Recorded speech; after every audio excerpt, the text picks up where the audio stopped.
And I kept rolling that around in my head and rolling it around in my head. He took me. He took me. But why would these beings be doing this to human beings if it's true? Let me give you some possibilities. A lot of physicists now believe that there is no objective reality. You can never see anything except directly. You can only interpret your own perceptions. Touch, taste, feel, sight, smell, those are all inside us. The suggestion is that they have been here for a long time and have affected our world. You know, the truth is, we don't know a darn thing about what this actually is. Secrets, cover-ups, and strange phenomena. UFOs and ideas that challenge reality itself. All these mysteries, all this time. Are we ever going to get to the bottom of these? My name is George Knapp. I dig into news stories that others can't or won't. I'm Jeremy Corbell, and for some reason, people tell me things they probably shouldn't. And this is Weaponized. This is Weaponized. It's been 36 years since the book Communion exploded into the public consciousness. It spent 6 months atop the bestseller list. It sold millions of copies, still sells many copies. It's inspired so many other similar books by other artists and experiencers. It became a hit movie, and the guy who wrote it is our guest today, Whitley Strieber. Whitley, great to see you. It's a pleasure to be here, George. Good to see you, Whitley. Yeah. Good to see you too. We want to talk about your latest book, Them. But there's a journey, because it's sort of, the new book is kind of a full circle for you in returning to the communications you had from the public after Communion came out. I mean, this thing landed like an atomic bomb. Right. Can you share with us what it was like to be riding that wave back in 1987? Well, first, I had no idea there would be a wave. Bud Hopkins and I figured there were about maybe 50 or 100 people who had had these experiences. We did not know the truth, that it was a massive undercurrent in the society. And I came to it as a novelist, a fiction writer. And suddenly here I am going out and saying something very like one of my horror novels actually happened to me. And worse for me personally, back in Texas, where I came from, I have a reputation for being skilled at fooling people and playing pranks. So, you know, it's just the last person you would think could do this or should be called on to do this in a way. But at the same time, as we'll see over the course of the discussion, there's been an enormous effort on the part of this presence, and that's mostly what I'm going to call it. Sometimes the visitors, not necessarily aliens, because I don't think we know enough about it to make it so definite. So in any case, it makes an effort to enable people to make their own decisions. If they had, for example, had Carl Sagan instead of me, or another prominent scientist or a religious leader, or someone you could not doubt, then people would be forced to believe it. But with me, they could really take their choice. And I mean, my friends in Texas were there wasn't a one of them. They said, you know, Whitley, this is just the worst. This is your worst, the most outrageous joke you've ever played. And I'm saying, it's not a joke. And it happened. And this is still the bottom line. Something happened to me and it turns out, millions of other people. The image on the cover connected to people all over the planet in ways that surprised you and everyone else. It spoke to them because there was a hint of recognition for a lot of people who had not confronted this before. It was a trigger. That image is the initiating moment of contact between us and whatever this other presence is. That was what started it. And I had not the faintest idea anything like that would happen. Gosh, I wish I could say, well, you know, the visitors and I were blah, blah, and, you know, I knew just what would. No, not even close. I was just sitting there with the artist, Ted Jacobs, trying to get an image that reflected the way it felt to look into those eyes. And it worked. And then there was just thousands and thousands. If you go down to Rice University now and you look through those letters, there's thousands of them there in the archives of the impossible, you see letter after letter saying that the face made me realize that what had happened to me was real. And it was amazing, that trigger. The face hangs on my wall in my office. I look at it every day and I think to myself, who are you? The original? Yeah. Yeah, that it's so interesting. So that the cards were stacked against you in your profession and absolutely. And so you're kind of like a perfect message, imperfect messenger is kind of the thing. Exactly. And I will attest to the idea that seeing that image is now something that people, it's so recognizable, this idea of like the alien gray or whatever you'd call it, that image of that being on your book. I mean, I remember seeing it as a younger person. And now so many people, without even having seen or read your book, have had these encounters. And back then, when you say Rice University, you're talking about how many letters did people write you back then that you have now donated to Rice University? Well, this is all Anne, my wife Anne's doing. About 2 weeks after communion came out. Remember, this is before there was no email at all. It was all physical. The postman rang the doorbell and we opened the door and the guy has this big bag, canvas bag full of letters. And he says, we got a lot of mail for you today, and I can't leave the bag, but I have to leave the letters. So he pours them out on the living room floor. And we think, what the hell? This is all about the book, Communion. And then the publisher had called and said, it's going to be a bestseller. It's really doing well. Well, that was the start. It became every day they would come, sometimes 2 or 3 postmen. The letters pile was, 3 or 4 feet high. And I said, Anne, what are we going to do? We can't leave this as a fire hazard, among other things. I mean, we can't have our entire living room filled with letters. I don't know what to do. We got to figure out some way to throw them out, but it's the same time we've got to preserve these people's confidentiality. She says, throw them out. I'm not going to throw them out. I'm going to read them. I said, read them. Look at that pile, and it gets bigger every day. She said, well, you might not be able to read them, but I can, and I'm gonna. And she got a letter opener, and she started flipping them open. 3 days later, she says, I'm gonna need a secretary. And I said, okay, well, we'll call manpower. And she says, no, I'll find the secretary in the letters. And I thought, what an unexpected and interesting approach. And not 10 minutes later, she comes in and she says, look at this letter.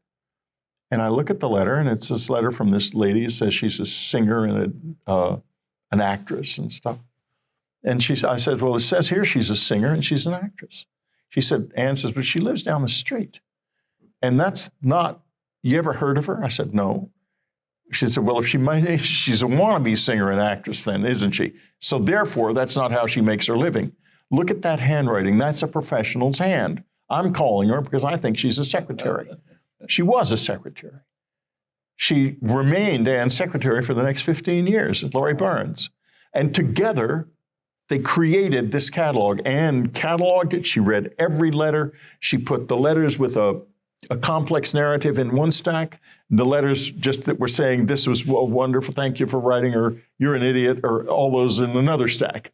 And the stack that she saved is about 35,000 letters. And I think maybe all of them, and certainly most of them, are at Rice.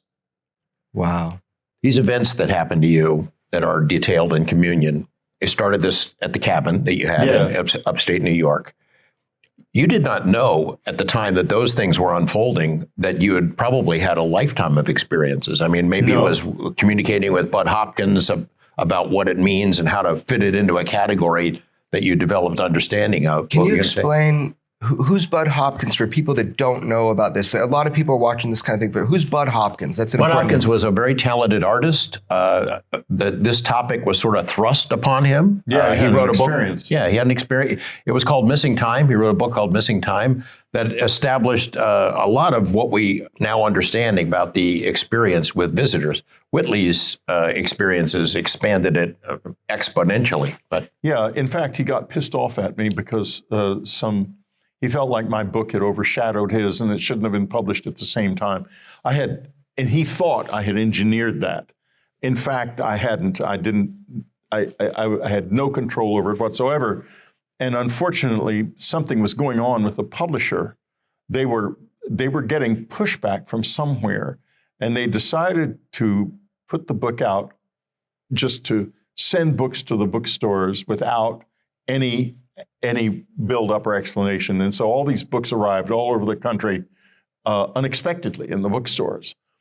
But Bud thought I had done it, and I had done it to preempt his book Intruders. And he was furious, and it ruined our relationship. And it was tragic because he was such a wonderful man and such a good man and so effective at doing something that nobody else ever did before, ever thought was possible. But his dignity and his decency and his kindness and his dedication helped me and many other people. I think I might have committed suicide if it hadn't been for Bud.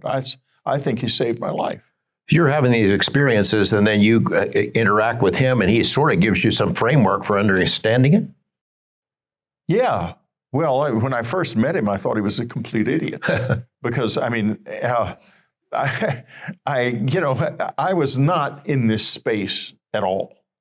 I had been interested in flying saucers when I was a little boy because it was the 50s and they were all over the news all the time, and any little boy is going to be interested. Plus, one of our neighbors was witness to a big incident called the Levelland, Texas UFO incident. And he was one of the people whose car was stopped on the roadside by the thing and saw it and everything. So it was a big, we were interested, all right. I apparently had I wrote a whole book about possible interactions and encounters as a child called The Secret School. But by the time my 40s rolled around, I had completely forgotten any trace of that. I hadn't thought about flying saucers since I was about 15, and or before that maybe. And all of a sudden, I'm thinking about flying saucers again because I was apparently ended up in one.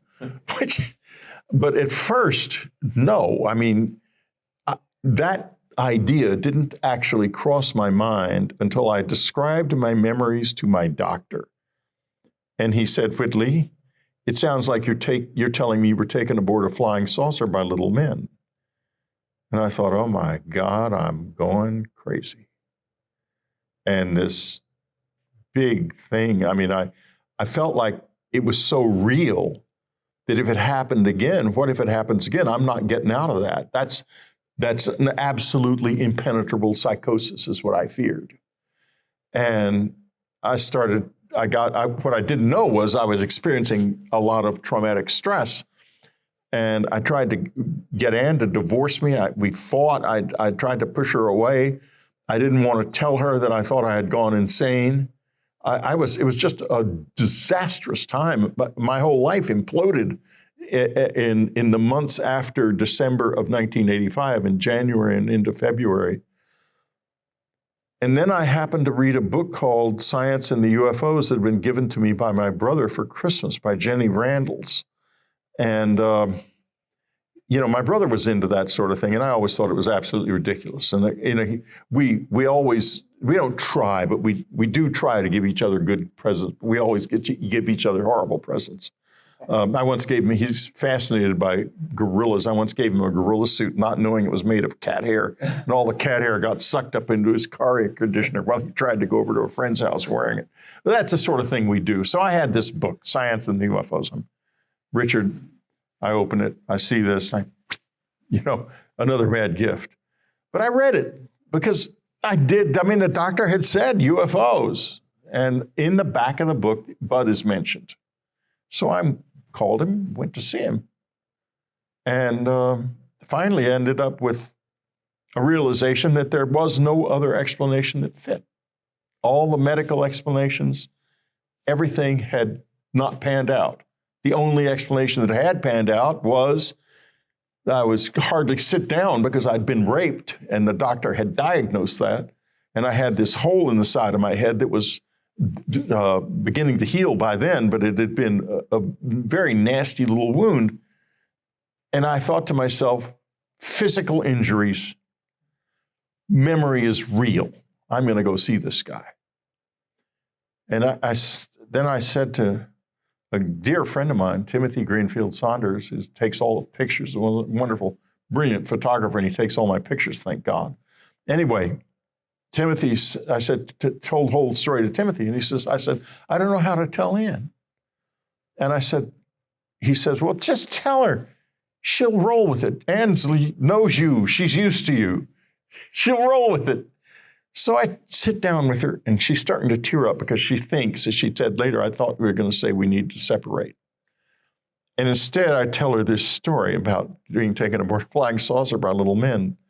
And she looks at me, and she says, oh, thank God. Oh, yeah. I thought you were going crazy. She remembered it differently. She said she remembers it as saying, oh, thank God. I now I don't have to get a divorce. But I was afraid that, I'd been one kind of pushing to split us apart, because the reason was, if she had me as a husband and I was in a mental institution, she couldn't remarry, she couldn't get insurance, and she had no means of support and a little boy to raise. That was why I was trying to get rid of her. Did I read that you were drinking in those days, sort of as a coping mechanism, or to be able to go to sleep? I drank. I started not to the point of getting drunk. I had been there and done that in college. I will admit, frankly, that my college years were wonderful fun, and I cannot ever say to any kid who raises hell in college that, oh my, you shouldn't do that, because I did it all. Where did you go to college? Well, I started out at St. John's College in Maryland, which was a very serious, great books college, and it was a wonderful place. However, I wanted not just a good school, but I wanted fun. And I thought, well, there's a party school 70 miles from my hometown, University of Texas. All my friends are there. They're having a great time and getting good educations as well. I'm going there, and I moved. And so I went to UT, and I had a great time. I got a good education, and I had a hell of a lot of fun. Anyway, after the events, I began to drink. I began to medicate myself with alcohol, because I was so, to be honest with you, I was so goddamn scared. I was scared. You can't know until you've been in a situation like that what it is to be really scared. Because these entities were alive, moving around, fast, some of them very fast. And you moved like this instant. They raped me. They gave me an erection by using a device that was used actually in animal husbandry. It still is used in animal husbandry, but in those days, before Viagra or anything, it was used for men who were having trouble getting it up. And it creates an electrical current that stimulates the nerve that causes an erection. And you can hear me on the hypnosis tape saying, yeah, I have an erection. Where did that come from? Because let's face it, there wasn't anybody in that room who would have inspired an erection in me or anyone.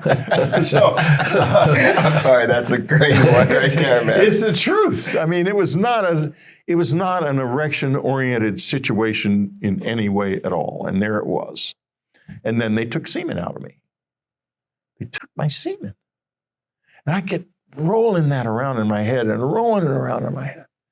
They took me. They took me. What'd they do with me? You know, it's one thing to read that book and it's scary as hell. It's another thing to think that it really was happening to you. These things are around. They're playing mind games with you. They're coming in. They're taking you out, taking you somewhere else against your will. And it all turns out to be real. People like to say, we're ready for the truth. Well, yeah, maybe and maybe not, you know, because that stuff's scary. I think we're right on the edge of the truth coming out. I think we're very close. And it is going to be hard. Because just the little bit I've seen so far, people are already going crazy. They're bringing their religions in and their beliefs, and there are people with these absolute certainties. You know, it's the such and such group and this and that. You know, the truth is, we don't know a darn thing about what this actually is yet. And in our context, it might be very hard for us to focus this in a way that makes sense to the human mind. I think we can focus it to a degree because a lot of us have. I mean, I have, the experiencer group has, and, you know, people have different ways of dealing with it. But what it is in an absolutely objective and sort of fundamentally factual way, that might be real hard to get to. I'm curious, like, you know, gonna be honest, knowing you is different, you know, kind of hearing about this. A lot of people explain odd, bizarre things that occur to them. You have to have the majority of people saying, Whitley, you're making this up. This didn't happen. You're a novelist. You're a novelist. You got other traumas. You're filling in the voids. You're just trying to make more movies. This is what people throughout probably your whole time talking about this. Yeah. So my question is, I have no idea. You're telling us something. How do you deal with that, though? If what you're saying happened to you, how do you deal with the perception of the world? You know, some people embrace it because they've had similar experiences and they're like, oh, thank God he's telling what happened. How do you deal with people that think this is total horseshit? Well, there's three groups of people around. One is the people who've had the experience. Two is the vast majority of people who've never heard of it, don't care about it if they have heard of it. And then there's another small group of people who want to say it's bullshit and you're a liar. And I've been dealing with them all my life. And I'm not going to say that they're wrong, et cetera, because they may not be wrong. I don't have a baseline, in fact, in this. Only three things, the physical things. What happened to me here on the side of my head, what happened to me below when I was raped, and it left scars that could be diagnosed, and the implant in my ear, which came in 1989. Those three things are physical. And the three of them together, in my mind, indicate something is not right. That there is somewhere a baseline. There is a physical reality here, but I don't know what it is. Now, as far as dealing with these people, I can't. I would never say to someone who says, you are making a mistake, I would never say they were wrong because I can't prove it. Yeah, so you don't blame or feel kind of anything to the people that in their position, they're like, this is horse shit. You let them, you're saying, I can't prove this stuff. And right. So you don't blame them for having that kind of resistance Not or at attitude. All. Yeah. I don't see why I should. Right. But I do get pissed off when they bully me. And I've been bullied a lot. And I don't like that. I think it's wrong. Do you throw punches sometimes? I can throw a punch, believe me, but I have never done that. I've been tempted a few times. Yeah. I have to admit. It gets annoying, right? When you're doing that? Well, if you've been raped and there's people making it into a joke, that's about as nasty as a human being gets. And I've endured that for 30 years. South Park, exactly. What's that? Tell me about that. Well, South Park's premiere episode is about me. Yeah. It is literally about a rectal probe, and the first mention of my rape in communion uses the word rape. And then under hypnosis, I call it a rectal probe. And they seized on that on purpose. And they did it to make me into a laughingstock. And they did that because they thought the whole thing was bullshit and I deserved to be laughed at. That's why they did it. Not knowing that they were basically bullying the hell out of a rape victim. And I think now more and more people are realizing that, yeah, these things do happen to people, because we're talking about me right now. But what about the women who lost fetuses and eggs? There's plenty of those out there. And the other men who had semen taken from them. That happened to them too. Well, why do you think, okay, so let's just make the assumption here that this is happening physically, tangibly. Let's just go, I'm going to start from right there. Why do you think that's being done, in your opinion? What would be the purpose of that? Well, I get into that in some depth in them, and also I believe in the previous book, A New Yeah, but World. I got you right here, right now. I want to hear your opinion. Don't worry, I'm trying to frame it here. Sure. No, I'm not going to just say it's in the book. Believe me, that's not why I'm here. Anyway, Thank you. Anyway, I think that they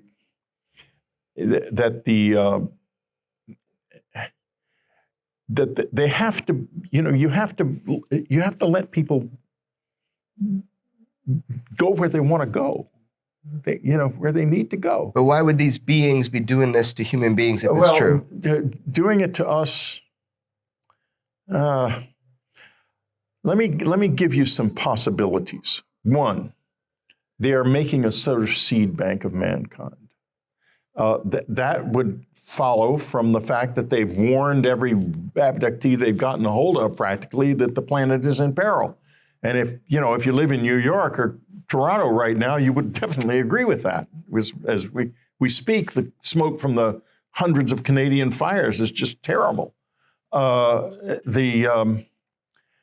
maybe they're expecting us to go extinct, and they're making a seed bank, not only of us, but I would presume of other creatures on this planet. That's one possibility. The second possibility is that they're breeding human beings in their own context in hopes of finding some a bridge between the two worlds. Hybrid? Hybrid is another story, because I'm talking about just breeding human beings. Right. But if they are also injecting genetic material of another species or something, that's way beyond what we can do, but not that far. And I do have some evidence in my own life that might have happened. I might have actually been witness to that.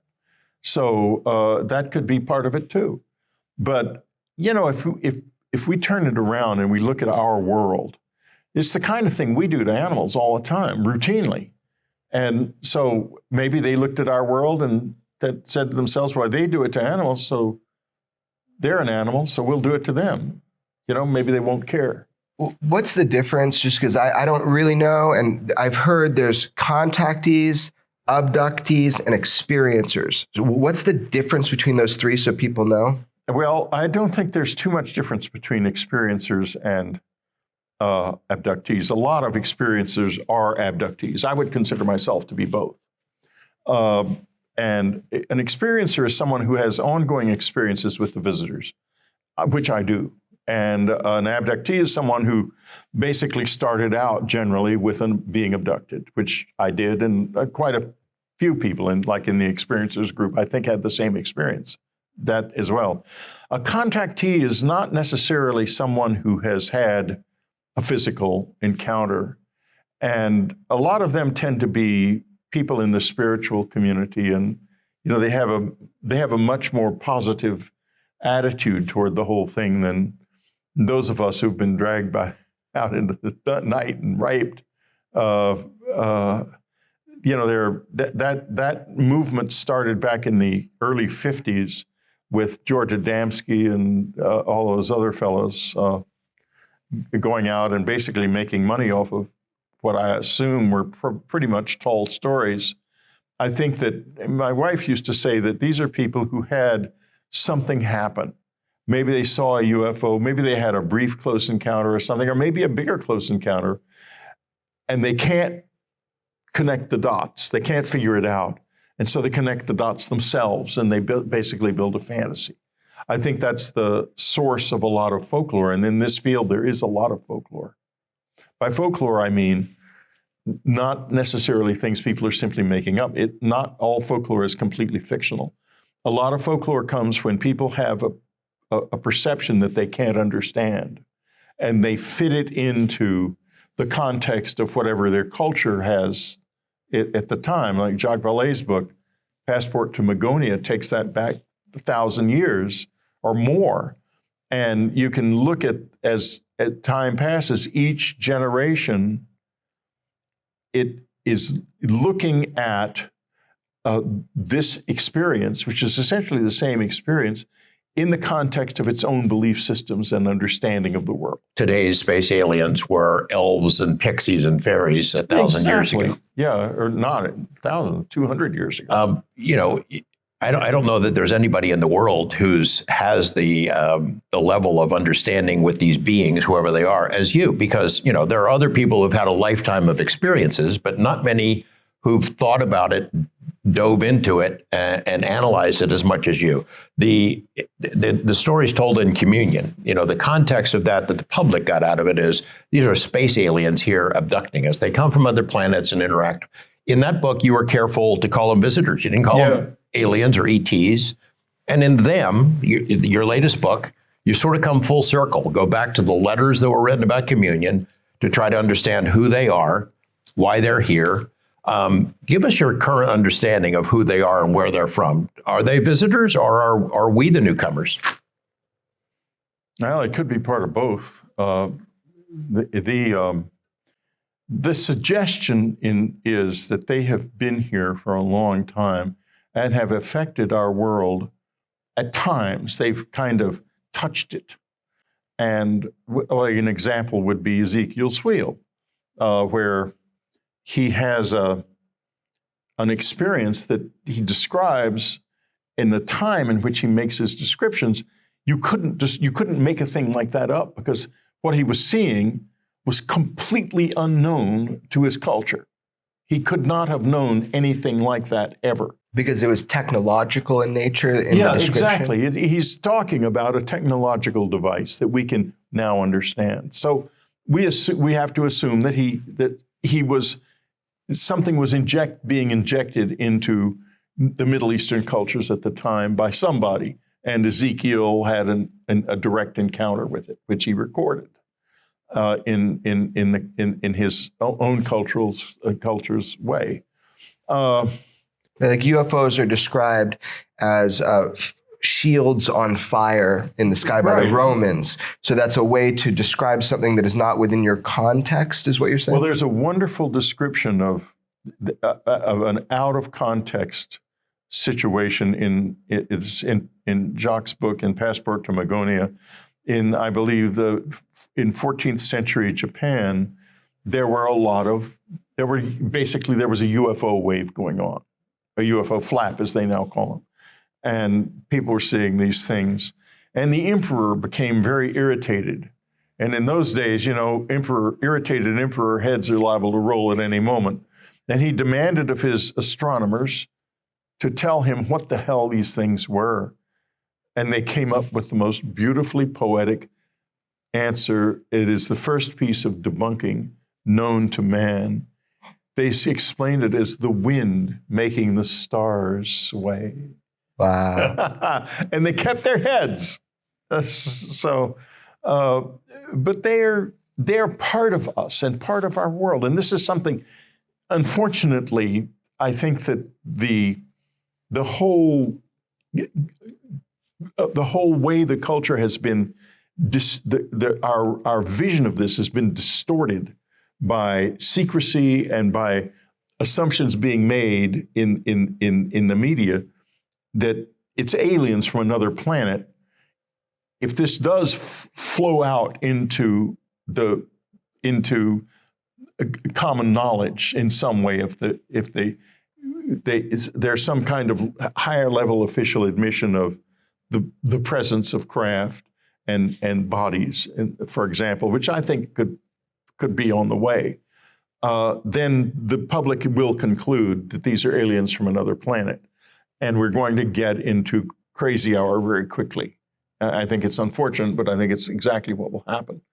And those of us who are, you guys, who are communicators, experts in this field, people like me and the other experiencers are going to just have to make ourselves heard to say, hey, yeah, you've got bodies, you've got craft, but boy, do you need to keep this in question. I'll give you one. Oh, go ahead. Yeah, why? Like, so if what do you mean we'll go into crazy? Like, so if we have craft and we have bodies and the craft appear to be able to travel amongst the stars, and if that is what's ended up revealed, just hypothetically, what is your warning here? Their warning is this. What if they don't travel among the stars? What if there's something else about these things that we don't yet understand?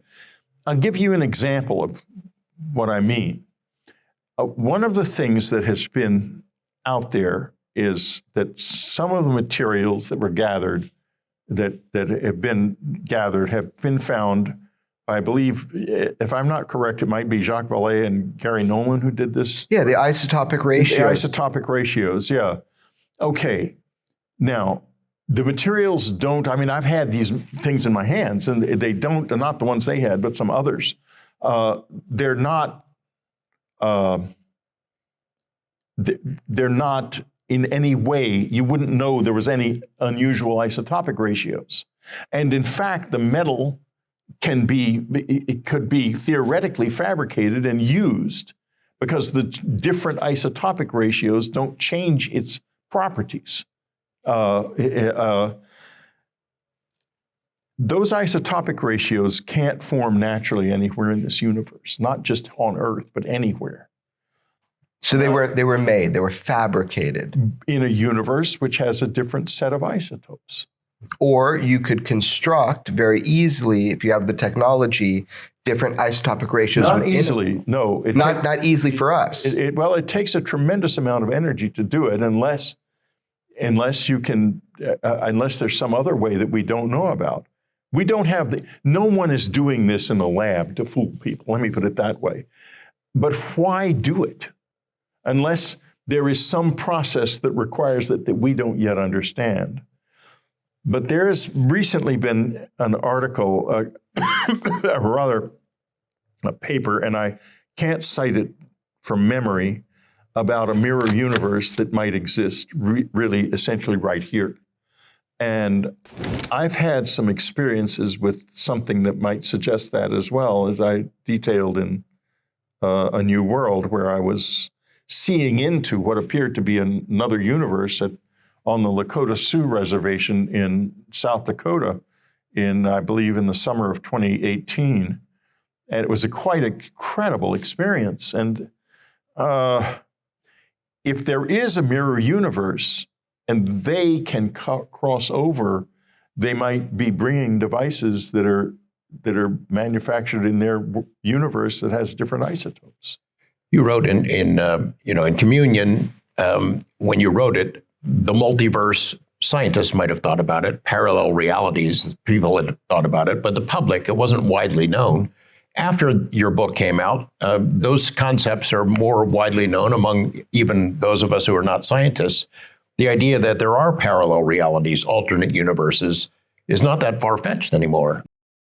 You know, Jacques Vallée had said, the first interview I ever did with him, he said, look, I'm going to be really disappointed if it turns out the answer to the mystery is these are people coming here from other planets. Because if they can control space-time, they can be from other planets, other dimensions, other realities, time travelers, all the above. Well, the time traveler thing is a very interesting possibility too. Because we do know that time moves in both directions and there's no real bar to moving through time. There might be, however,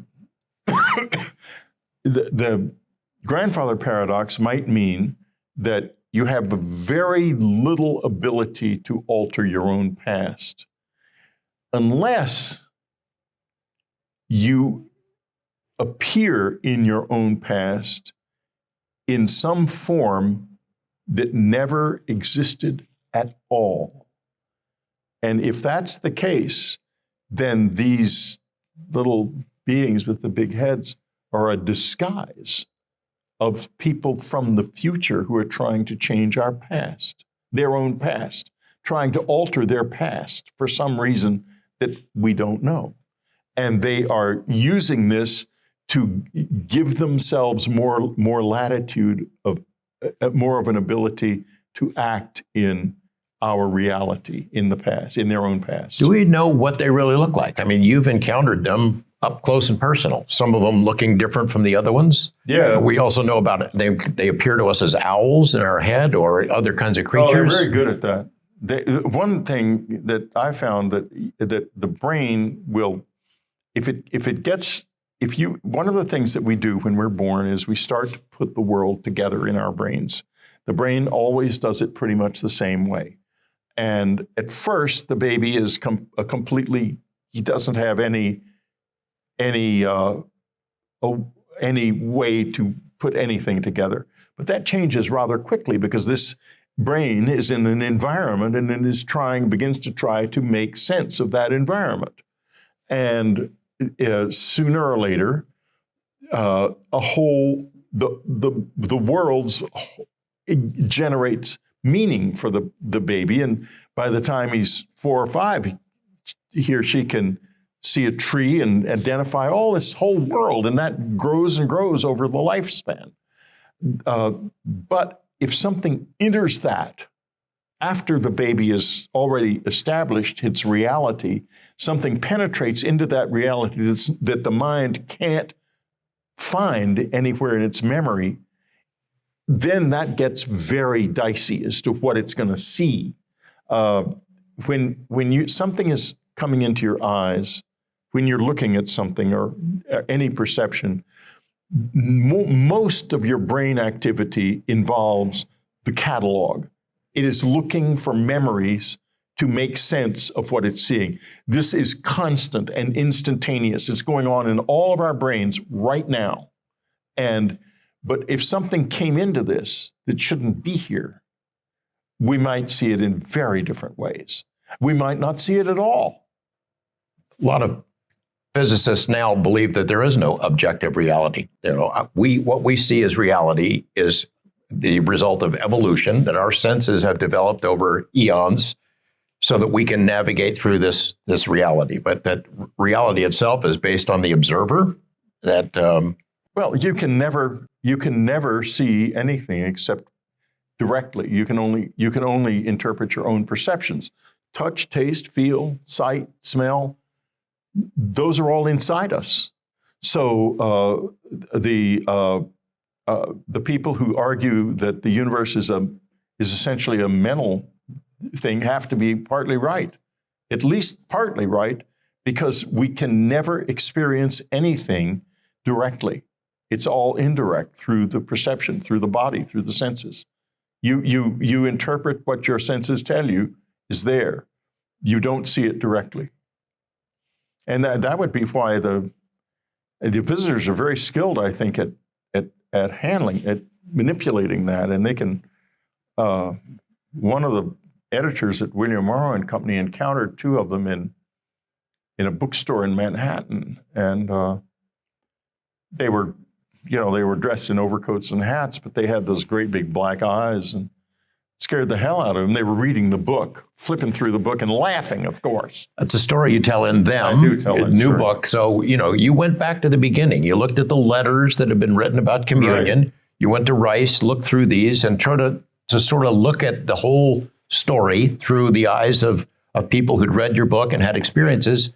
And I think there's a quote from you in the book where you say, there was widespread criticism of communion at every level of society, but there was only one group of critics that really scared me, the visitors themselves, meaning You write about the visitors were in the bookstore reading communion. Right. Well, my editor calls me up and he says, Whitley, I have good news and bad news. I said, what's the bad news? Of course, you always ask for the bad news first. You want to get it out. And the bad news was rather surprising. He said, well, the visitors think your book is a joke. I said, Jim, what are you talking about? He said, well, that's the good news. We all believe you now. said, what are you talking about, man? And he says, well, Bruce Lee, not the Bruce Lee, but the other Bruce Lee, he was history, an editor of military history at William Morrow, walked into a bookstore the other day. This is right when the book was just coming out. It was like the first week. And he, two of those people, your people, he said, they always call them my people. Anyway, your people were in there. So what people? The little people with the great big eyes were reading your book. I thought, holy guacamole, now what? I said, okay, tell me more. And he says, well, they were reading your book, they were paging through it very quickly, and they were laughing and saying that it didn't happen, this didn't happen, and that didn't happen. I said, what? You're kidding. He says, no, I'm not kidding. Bruce is not a liar. He's telling it straight. And I thought to myself, this is a practical joke. I'd never played any practical jokes on the people at William Morrow and Company, though, so I had the hope that it was just a mistake. So I talked to Bruce Lee, and he describes these people, the little beings, perfectly. They were about 5 feet tall, and they were in hats and coats, and they definitely had the big eyes. And basically, when they stopped and looked at him, they scared the hell out of him, and he left the store. And so I thought, oh, hell. Now I know that the visitors think my book's bullshit. What am I going to do about that? And so I say to Bruce, did they say anything at all about like which parts were? No, he said, they just were laughing and saying this wasn't true and that wasn't true. They were paging through it too fast for me to keep up with it. I said, well, what did you do? He says, I left. Got my wife and we left. So I thought to myself, this has to be a practical joke. It has to be. It can't be real. This sounds like a comedy, man. It does sound like exactly a comedy. Little did I know that it was a practical joke, but now that I know the visitors a little better, I am aware of the fact that they play jokes. They're very jokey. And often in a fairly ominous and unfunny way, but at times it can be fairly funny, and this was fairly funny. In any case... so they got a sense of humor. Is what they have a sense of humor. Okay. Right, yeah. In any case, I got this lie detector guy. He did lie detector work for the police department, and he had been forced to pass me on a lie detector test. And he really wanted to get, so I called him and I said to him, there's this guy, Bruce Lee, this from the publisher. He's got to be lying. This has got to be a joke. I want you to do a test on him. And he says, sure, I'll be glad to. You come. So Bruce goes down. And he passes the test. And he says, Whitley, that guy is a sadist. I mean, he really beat me up. First, it took over an hour. And second, he's yelling at me and going on. And I thought was trying to break him. He was trying to get him to force him to break him. And Bruce was telling the truth. So you, even though you've had all of these extraordinary experiences that you relay in your books, you even thought that this guy, Bruce Lee, but not the Bruce Lee, was lying about this. So you sent a polygraph guy to go test him? I got him to go down and get a polygraph. You're darn right I did. Because I was just not going to believe, and he was willing to do it too. That's so And the fact bizarre. that Anne said, Bruce is willing to do that, she said, then it happened. And I said, I guess it did happen. And the polygraph guy agreed. Bruce was not lying. And, after Communion came out, there was constant stories being, I guess, flowing out from the intelligence community who are good at dropping stories where they want them dropped, that, lie detectors don't work, and that's why they're not used in court, and et cetera, and so forth. What they didn't say, of course, is that most people in sensitive positions take lie detector tests every few months. Yeah. And they do that because they do work. In the hands of a good operator, they do work. They work very well. And that's why the operator that did that test on me and on Bruce was one of the best. So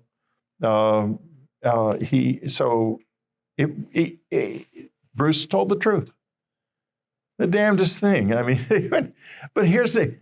We sort of backed into this because we were talking about the brain and the way it rejects things that I think that if they had wanted to, they could have gone into that bookstore and no one, including Bruce Lee, would have seen them. I think they wanted him to see them because then they left and he saw them walking off down the street and nobody batted an eye. Nobody batted an eye.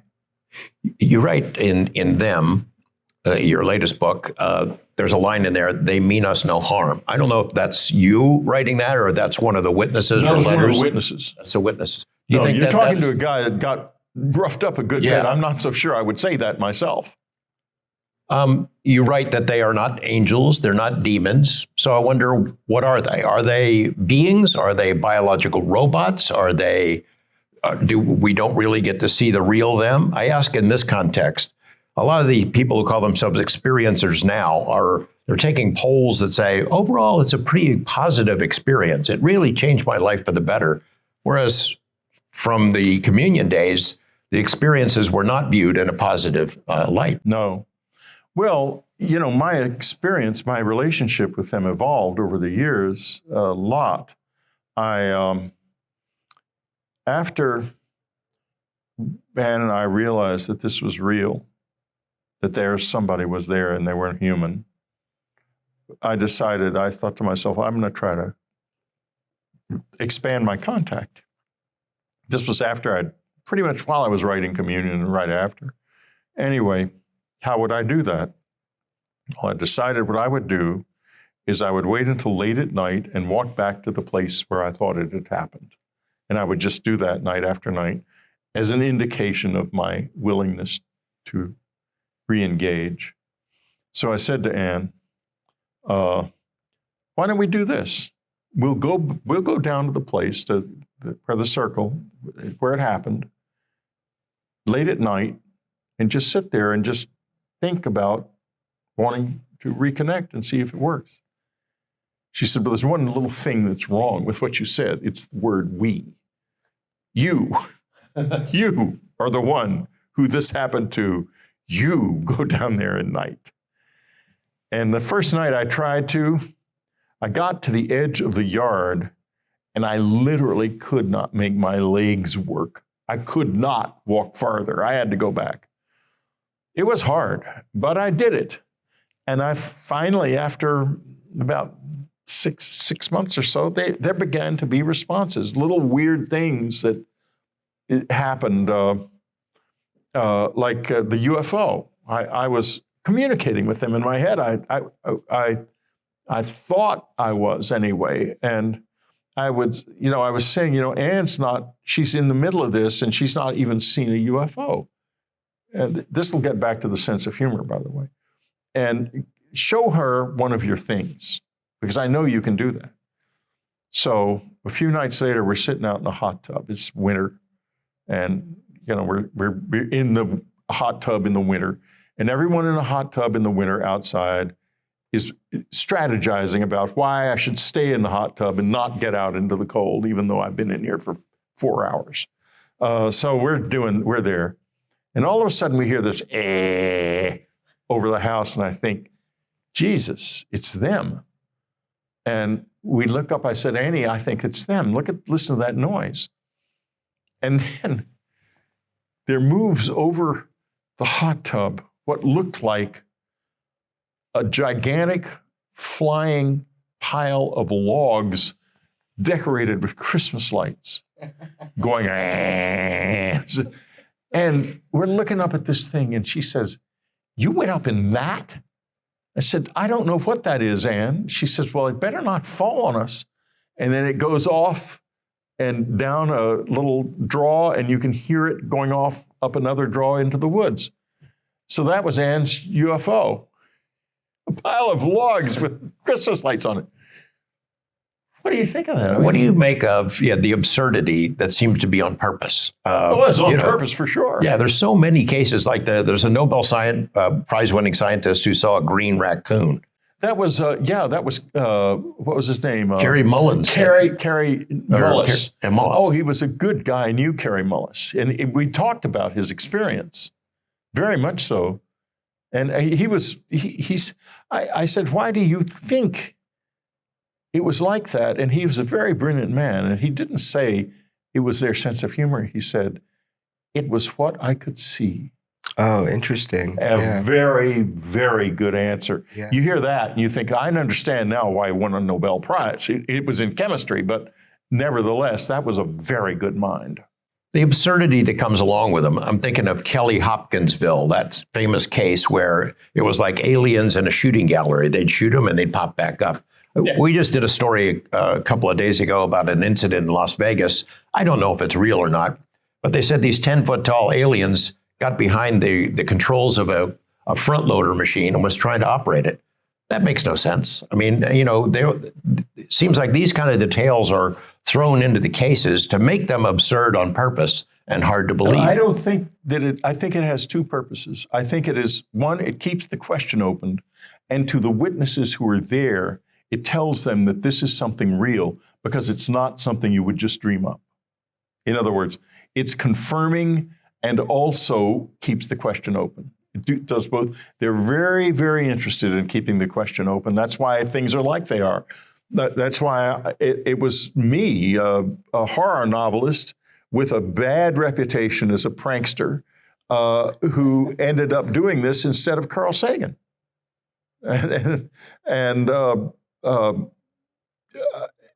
Because I can tell a story well and very accurately. I'm very accurate. I'm a good witness. But you don't have to believe a person with my background. You don't. Right. Let me ask you this. So I can accept from where I'm standing that there are machines, that they are in our skies. I've seen evidence of this that's so weighty, I can't ignore that. I don't have the luxury of disbelief. I know our military is involved. I know that we have what we believe to be recovered vehicles. So I can understand that. I can grasp that conceptually. It's harder for me to grasp things that are so foreign to me. So how do you allow those two worlds to live together? This technological story, maybe physical things that have been told to, or through human dialogue, with the things that you're describing. Is there a world where those things work, where they fit, where they mesh? Like, how do you mesh those things? Well, if you don't walk the tightrope of question, I mean, you have physical craft on one side, debris material. I've got some of the material myself in my office, and it's real. You've got that on one side. You're going to have stories about bodies coming out, I would guess, very soon. You have all of that on one side. It's an entirely physical story. Yeah. On the other side, you have this enormous body of testimony that suggests that this is part of the physical world, yes, but not quite in the same way we are, because it is freer to move in and out of a more numinous level of reality. If you don't stay on that tightrope between the two things, you fall into belief, one belief that's not big enough or another belief that's not big enough. Because this whole thing, the whole question is this: whatever it is, it has an expression that is also non-physical in some way. And that may be its origin even. We don't know that. We don't know if these strange materials are spun out of the mind or technology like we would create or not. I remember Dr. Robert Sauerbacher, who was a metallurgist, who Stanton Friedman introduced me to in 1986 when I was working on communion, and really trying to find some evidence of some kind of physical aspect to this, because, you know, I was injured. I was obviously was a physical experience in some way. And Dr. Sauerbacher talked to me about the metal that they'd gotten from Roswell. And he said that when the electron microscope came on stream, they could look at it and see that it was a molecular mesh, I think was the way he described it. I could be wrong about that. But anyway, so there was some real physical stuff on the one hand. On the other hand, I remembered flying up into the air without an elevator. I just rose right up into the thing out of the woods. So you you put all those things together, you can't really do it. Sarbacher was a pretty major figure in this field. For our audience who don't recognize him, I mean, he's a presidential science advisor. He first popped into the UFO world because of quotes that he gave to a researcher that said, yeah, I was invited to take a look at these crashed saucers or whatever, or recovered materials. And it's, I can tell you that it's classified higher than the H-bomb. Pretty famous quote. He was a major guy, and you got to meet him. I met him on the telephone, and he didn't have a security clearance, and he didn't have any confidentialities, and nor did he respect that. He didn't understand. He told me, I don't understand why it's so secret. And he told me a lot of things about it, including about the same thing Art Exon would tell me 2 years later, that we had crash discs. My Uncle Mickey told me that we had crash discs. And Art Exon agreed with that. And in any case, they were both at Wright Field when the debris was brought in. They were both in Air Materiel at the time. And so Dr. Sarbacher was very plain spoken, and he said to me, the last thing he said was, I would like you to sit down and write out everything you remember that happened to you. And so the next day I wrote it all out as I remembered it. And he wanted me to send it to him by overnight. Overnight was just new then. There was FedEx, and UPS overnight had just started, and they had it in my area, but not FedEx. So I used UPS overnight, and they came and picked it up. And the next day, someone called me from UPS. I think it was the guy who was trying to deliver it, and said, I'm sorry, I can't make this delivery. The individual that it is addressed to has died. And Dr. Sarbacher had died. I said, do you know how he died? And the man said, he fell off of his yacht. The death certificate says natural causes. But that scared me. And in communion, you see me referring to him, but not to any details about his death or anything. Because at the time, I was just beginning to realize that there was a heavy-duty level of secrecy involved in this, and that there were a lot of very unusual people involved. And I was scared. I have a family, and I had a little boy and a wife, and I didn't want us to get tangled up in some awful, weird stuff with those kinds of people.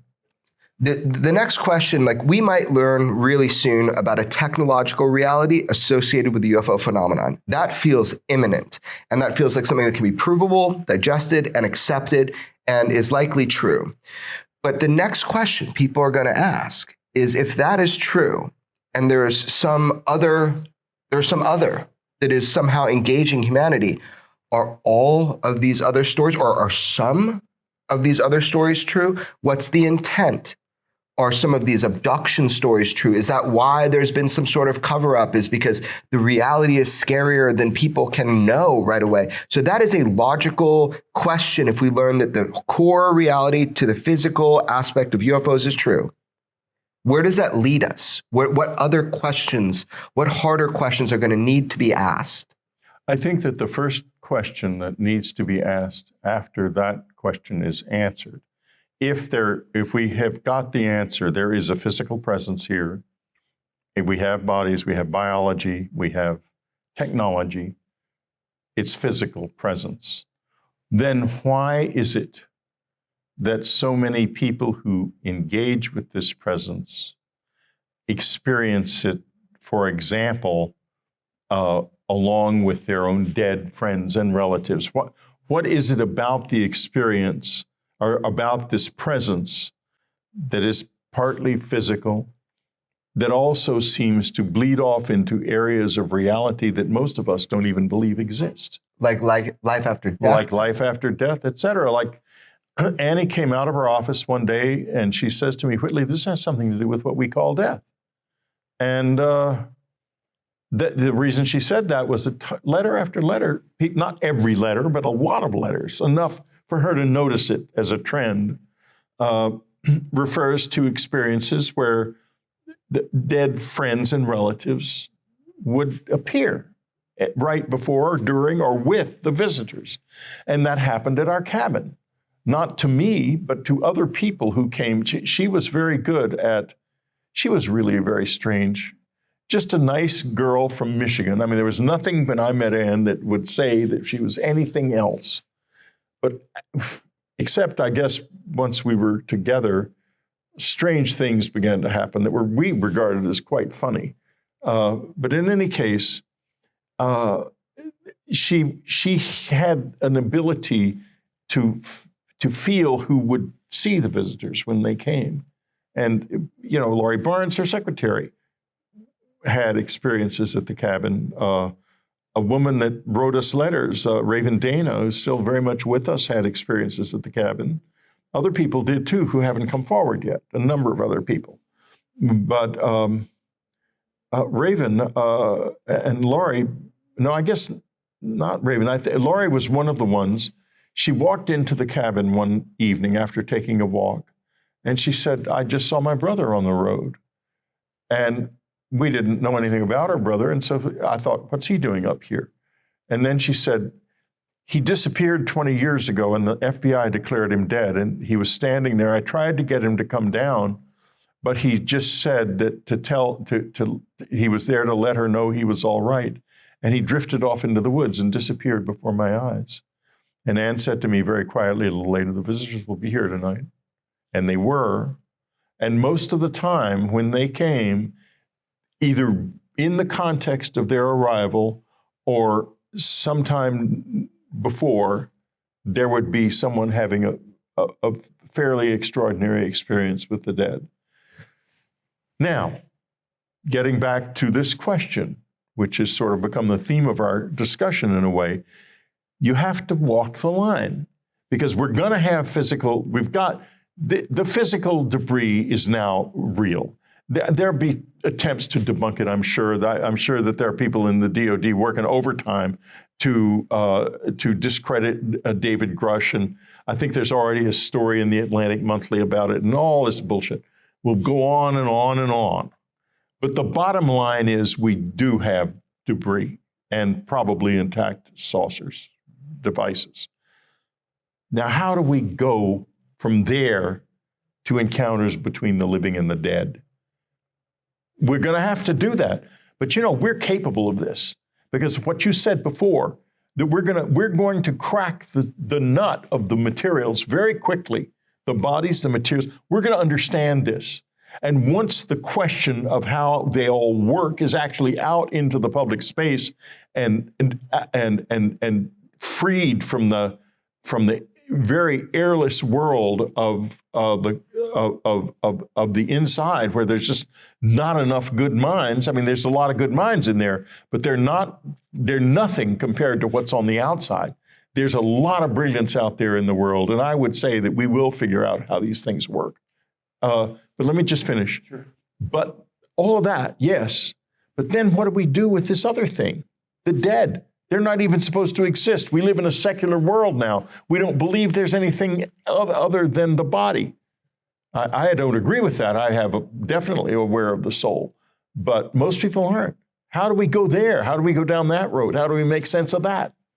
It's a good question, I think. You wrote a book called The Key. Yep. And it's about a series of encounters, or at least one major encounter. One encounter. Only one. You're awake, you're sober, this is not a dream, No. And you have a conversation, or at least a download from a being It was a conversation. It mentioned about the afterlife. Yeah, right. What did he tell you? Well, he talked a lot about a lot of things. Contextually, I was at the Delta Chelsea Hotel in Toronto. I'll never forget it. I was in room 2545 when it happened. And came a knock on the door, and I thought it was the room service waiter, because I had a tray on I'd eaten in my room. And I opened the door, and this guy comes rushing in, and it's immediately obvious it's not the room service waiter. And one rule of thumb, if you're a writer, or any of you guys, it's the same rule of thumb, I'm sure. No one who comes to you after midnight is going to be good news. I thought it was earlier, but I realized then it was about 2. And so I started trying to get him out. But he was so articulate and said such extraordinary things, it turned into a conversation. And he talked about the dead and about the fact that they are real, and that there is a flow between the living and the dead, and that what we call the dead. And I've always thought to myself, I wonder if they call us the dead. You know, in other words, what we think of as the dead or the living is, as far as they're concerned, and we're dead. I don't know. But after my wife passed away, years and years ago, when we were both totally secular. I mean, we were not religious, and yet we were getting all these stories, and we decided that if there is an afterlife, the one of us that goes first will start out by communicating with friends, if this is possible. Because if we were not the type of people, if I had like seen Ann's ghost or something, I would just assume it was my imagination. So after Annie passed away, that same night, not even 2 hours later, a friend who did not know she was dead calls up and says, "Whitley, is Ann okay?" And I said, "Belle, no, she's passed on. She just passed on a couple of hours ago." She knew she was sick, of course, all of our friends did. And she said, "Because I just heard her say very clearly in my ear to call Whitley." And I had been sitting there literally thinking, "Annie, if you still exist in any way, for God's sakes, let me know." I'd forgotten about the pact. And this happened 5 or 6 times over the next week with all kinds of different people, all totally unrelated to each other, And I finally, even me, always clinging to the skeptical, and they got this guy who's just not a believer dragged into this thing, and so I'm not getting into a belief mode until finally I realize it has to be true. She is still here. It couldn't be any other way, and that developed into an ongoing relationship with my wife, and that's why I wear 2 rings. Yeah. We're still married, but we're just down to one body for the time being. The first time we ever talked was via satellite in August of 1989, and you hit me with a quote that I've used many times since then, and I will never forget. You said that the true architects of the secrecy are the visitors. Yes. You write about that extensively in them. You continue right. That. You expanded further, saying that the secrecy has been imposed by them on our government, on our military. Right. What do you mean? Well, they haven't imposed it by going to Mr. President or somebody and saying, "You keep this right under covers." It's been much more indirect and clever than that. They have done things that our military has no choice but to keep secret. I'll give you a perfect example. The Roswell incident was not the first incident. There were other things that happened before then. Specifically, there was probably the Trinity incident, which Jacques Vallée and Paola Harris wrote about in Trinity.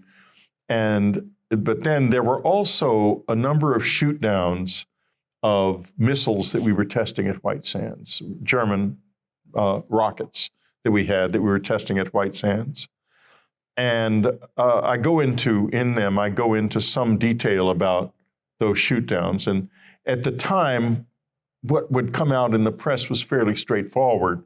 Only later did it get covered up, but you can tell from the reports that it probably were shoot downs taking place.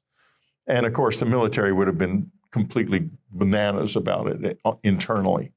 But then the Roswell incident occurs, and this object crashes a few miles from Roswell Army Airfield, where the 509th Bomb Wing is stationed. Those are the only operational atomic bombers in the world. That is a place that Stalin most wants to know about, in the whole world, because he's got 4.5 million soldiers along a line across Central Europe, ready to sweep into Western Europe and take the whole thing. And he's not doing that because he's scared those bombers will come over and blow him smithereens like all dictators. He's terrified of his own death. And he's in Moscow, and he is afraid they'll bomb him. And he's right, they would have. And the Russians did not have sufficiently sophisticated countermeasures. Some of those bombers, or maybe even all of them, would have gotten through to the heart of the Soviet Union. And he could not respond in any significant way. So it's a stalemate. He's sitting there. Now, word comes from Roswell that debris of a crashed aircraft has been found. I think it was 30 or 40 miles north of the field. And at first, the soldiers are excited because they're more innocent. They don't have the mindset of the higher levels, and they want to tell the world they found a flying disc, and it's a Roswell Army airfield that did it. Hey, we're really cool. And upper levels say this could be a Soviet spy plane, and they totally clamp down. Now, in my opinion, the visitors knew damn well what would happen. That A, they would reveal themselves, and B, the military would keep it secret, because they intended from the beginning, and there's a long period of human history in which they were injecting themselves into our historical stream, at times very carefully. Then after the atomic bomb, they decide, we've got to do something more radical here. And that means that a real relationship has to be developed. And this is going to take time, and this is going to be hard, but we have to start somewhere, and we have to control it. And we're going to let these people know we're here. We're going to let them learn all kinds of things about us. But what we are not going to do is let them tell their public, because if they tell their public, that will be cultural colonization. The whole public mind will turn toward us, and they will no longer be developing them on their own. It is an incredibly compassionate and also self-serving thing to do. And so they keep themselves hidden while under the surface teaching us all kinds of things about them. Now, when this finally begins to emerge from the hidden world, from the inner circles, it is going to emerge as an ongoing process of discovery where we're not in the dark about a lot of things. The public is going to be brought into this at a time when we already have a certain amount of control over the relationship. That's what's happened. And I think it's happening now because the planet is unstable due to the fact that there's too many human beings on it. My experiences with the visitors is that they're not in the least concerned. They're not pointing fingers at anyone, saying, "Oh, they're not responding, they're not helping the planet, et cetera." They just say it's population, it's overpopulated, and therefore it's going to fail. And they're going to intervene in some way because, they don't want that to happen to us. And I don't blame them. I obviously don't want it either. But, and they're doing it very, very carefully.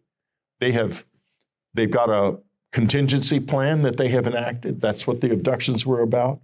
Whatever their outcome was, they have in some way preserved some kind of a record of us and probably other species on the planet in case this fails.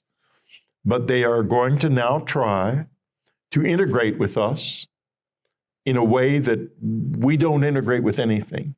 And at first, it's going to be easy. We're going to say, oh, cool, aliens, finally the government's coming. But then later, the whole issue of the living and the dead and the soul and the body will come more and more into focus. And why my wife, who's, as I've said before, was a very unusual being, decided this book should be called Communion, that book, will become more and more evident in the lives of every single human being who's exposed to this. Because it is a much deeper than simply sitting across a table from a funny-looking man and finding out his cell phone is really cool. It's much deeper. This is about a new world, if we can take it, as Phil Corso said.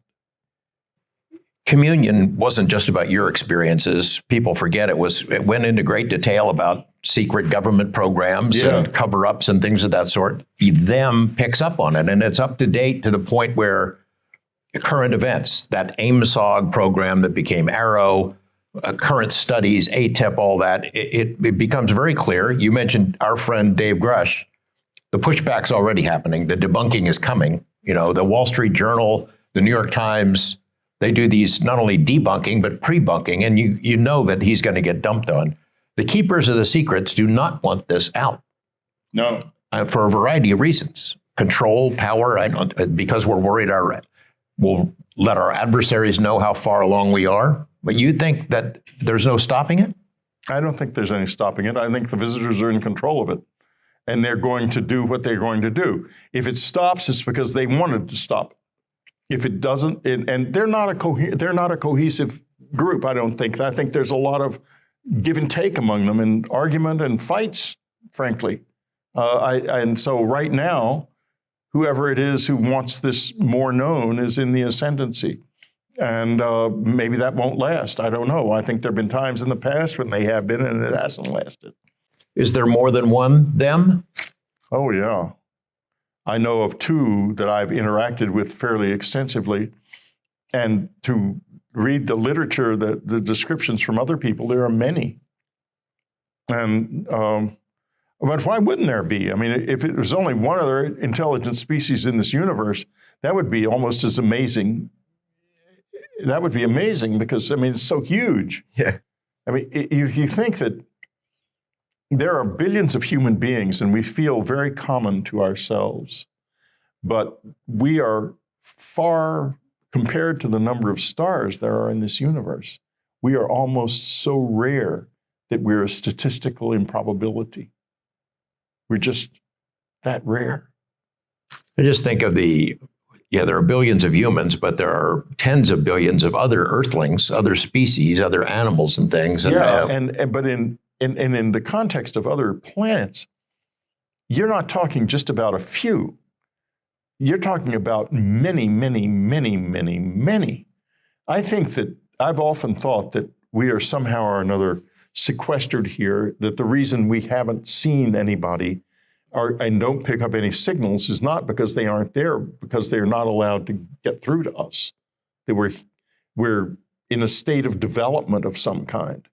And maybe the next stage of this development is going to be when what is for us a wall between the worlds of the living and the worlds of the dead ceases to exist. And we become much more like the visitors. I'll tell you a story, and it's from one of Kathleen Marden's books.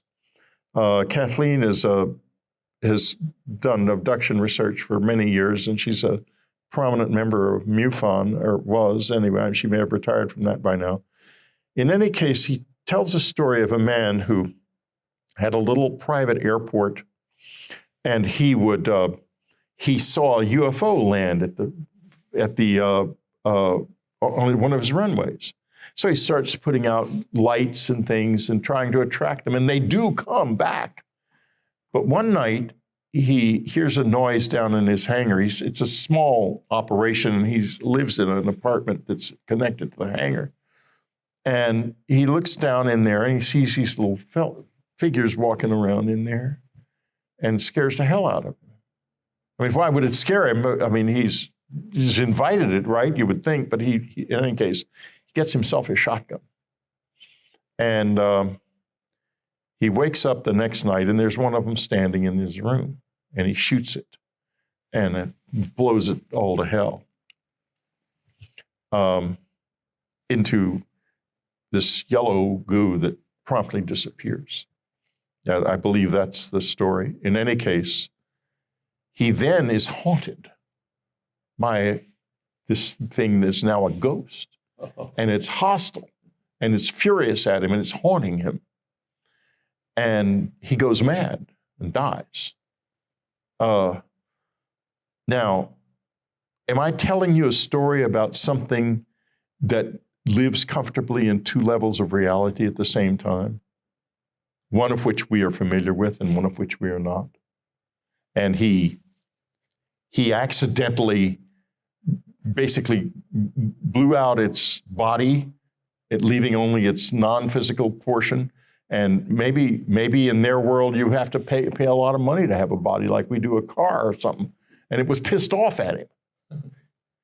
Who knows? But there's every reason we would think that story is nonsense. I can only say this: what if it's not? If it's not, then we've got a very, very extraordinary road to travel over the next few years. You co-wrote a book with Art Bell, the late Art Bell, our friend, warning about cataclysms to come. And it seemed like that was ahead of its time, in that global climate change is here. I wonder, we've heard the visitors, wherever they're from, deliver these alien editorials to people dating back to the 50s, maybe long ago, longer than that. Take care of your planet, quit messing around with nuclear weapons, warnings that we have obviously not heeded. I wonder if they've, in essence, given up on us in that regard, that they know that something is coming, that it's about to hit the fan.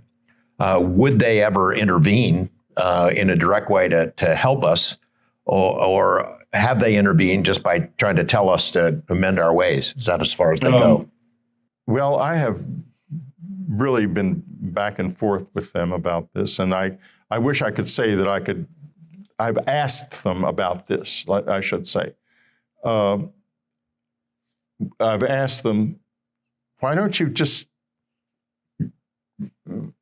appear for 5 minutes in an incontrovertible way, in some way, on a big international video, on a camera crew, in front of a camera, a professional camera crew from a big news organization like the BBC or CBS or something. Or they could come on Weaponized. Yeah. It's totally cool with me. Exactly. Totally cool. Super Bowl. No, I mean, they'll walk into the Super Bowl. Yeah. There's a million things they could do easily. And because the second they did that, then that message that has been left among the close encounter witnesses would be amplified instantly. And those people would all come forward saying, this is why they're here. And it would empower them. But they don't do it. And I think that it's basically gets back to that Phil Corso statement. They told him what was on offer for us was a new world if you can take it. The emphasis is very definitely on the you, us. We have to do this ourselves. And if we're not strong enough, I think ultimately they'll just go away. Oh, you really think they'd just leave or something like this? It seems like if any of this is true, there's an investment in, first of all, don't give them my number. Second of all, there seems to be an investment, right? If this is really happening, this is a long-term thing. Now, if they would, I wish I could tell you that if there's a nuclear exchange or something like that, they will act. Or if if we begin to die in mass numbers because of the fact that the planet has failed, they will come. I don't know that that is going to happen. I think that they have a lot of ways, perhaps, of affecting the planet's environment, and maybe even ways of affecting our ability to use nuclear weapons. But the degree to which they will act, I just can't be sure. If they have to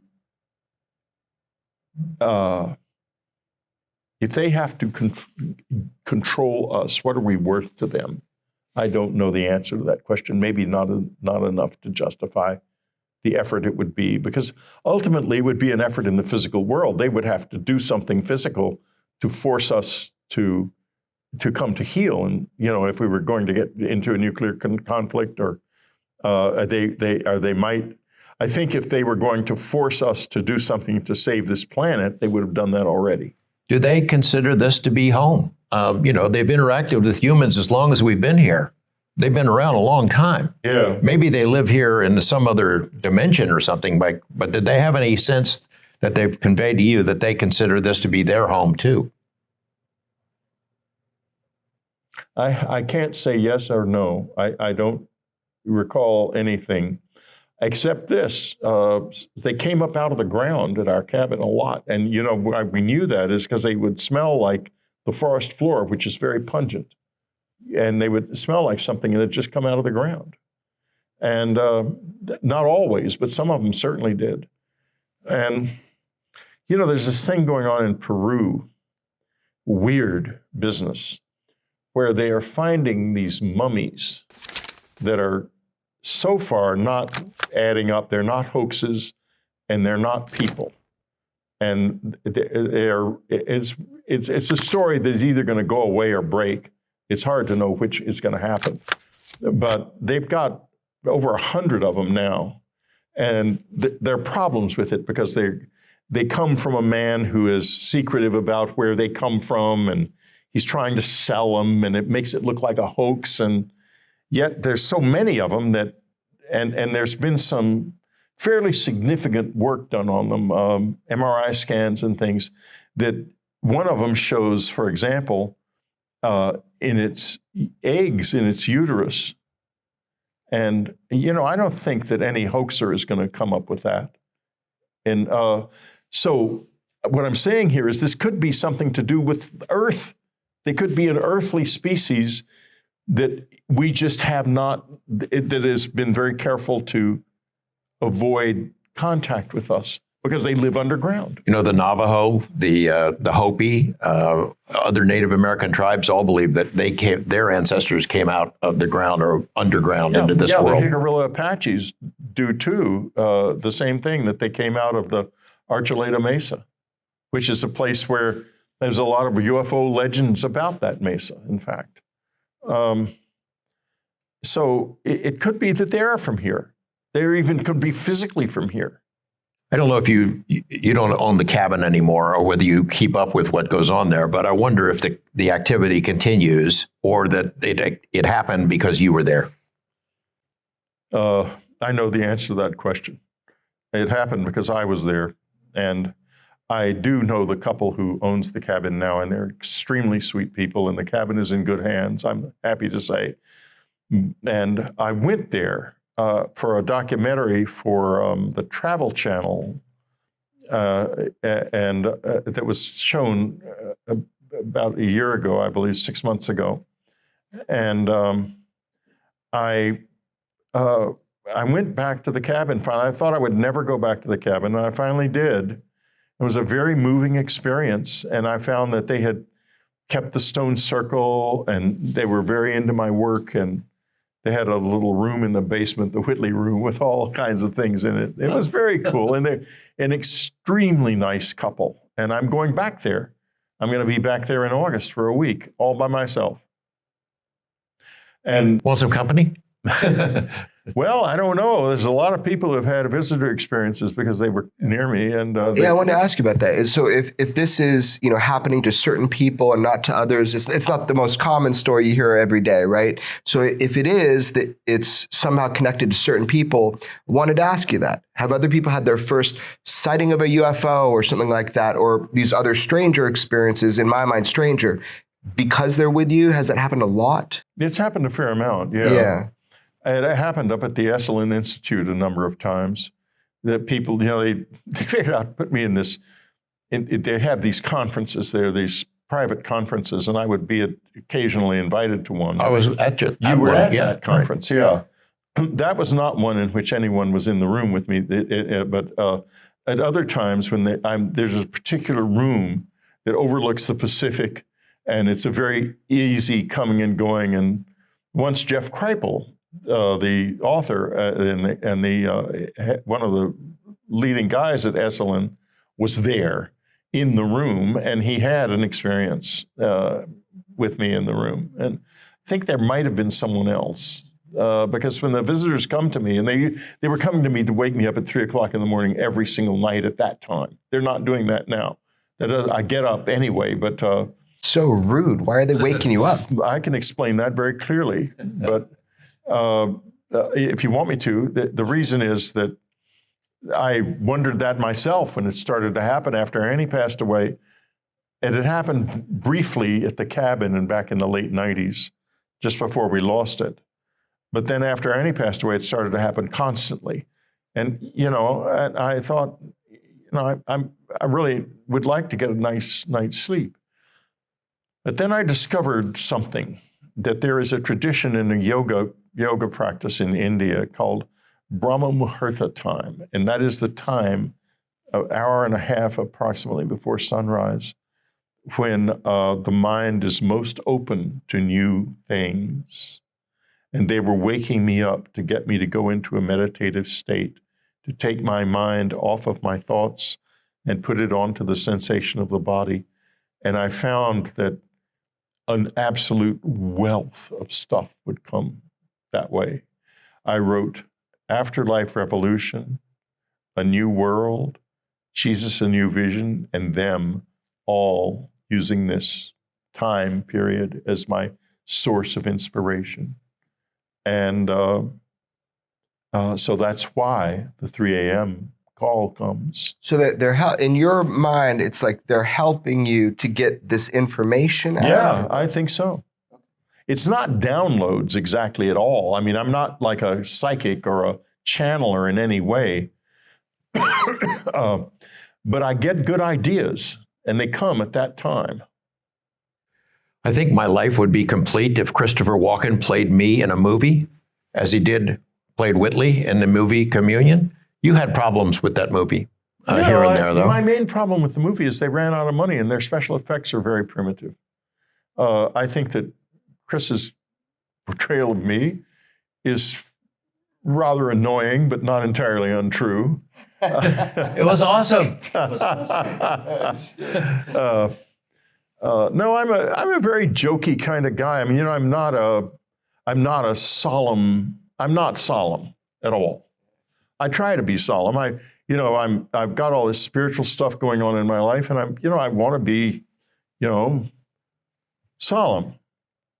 But I'm not solemn. I'm just not. Yeah, you're a blast to be around, man. I really appreciate kind of getting to hear directly from you. I know about you, George knows you, but just seeing the way that your kind of presence has influenced so many people and so much of popular culture and our understanding or misunderstanding of this topic. We don't know. You're telling us we don't know. But the fact you've had that influence, man, it is a real pleasure to be able to hang out with you. I really appreciate it. Good. Yeah. And I'm glad. I want it to be a pleasure to hang out with me because I like to hang out.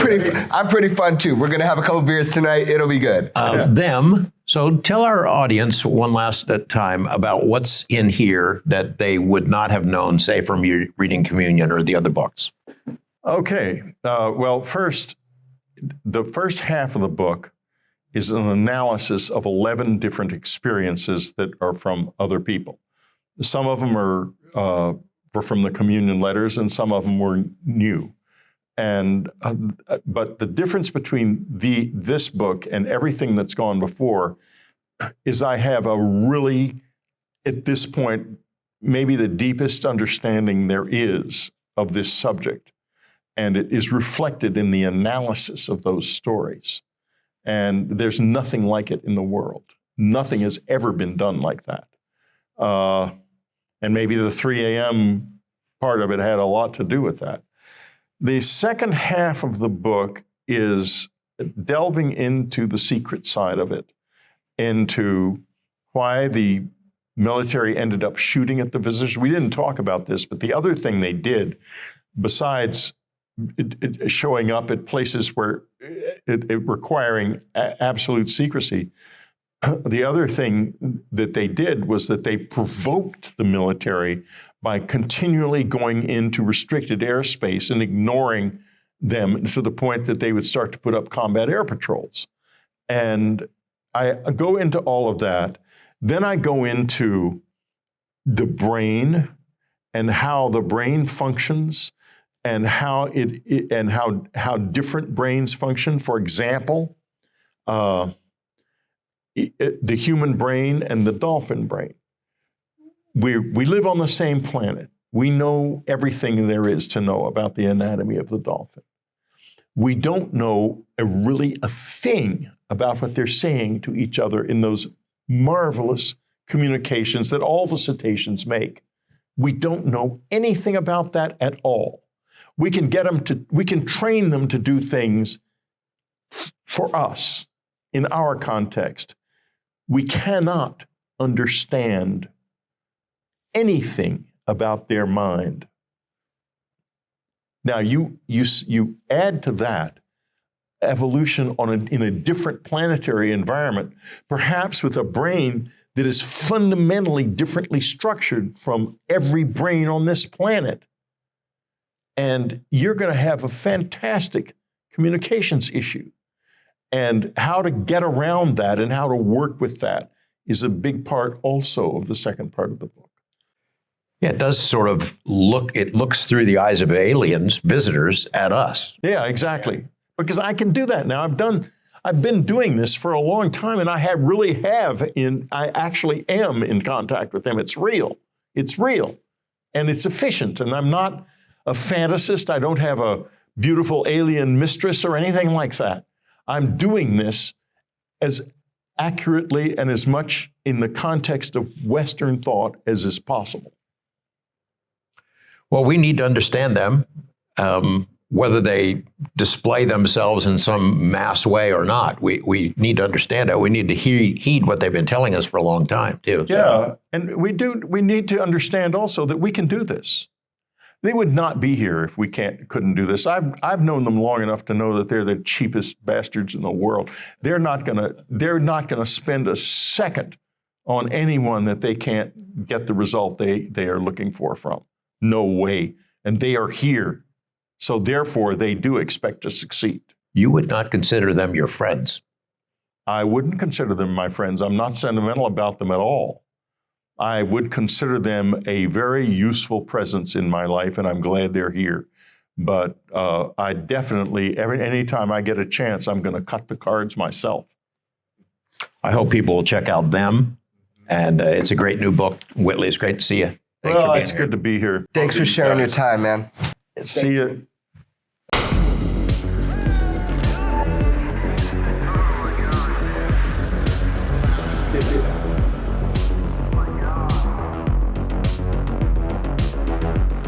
Never have so few had so much to tell, but could say so little.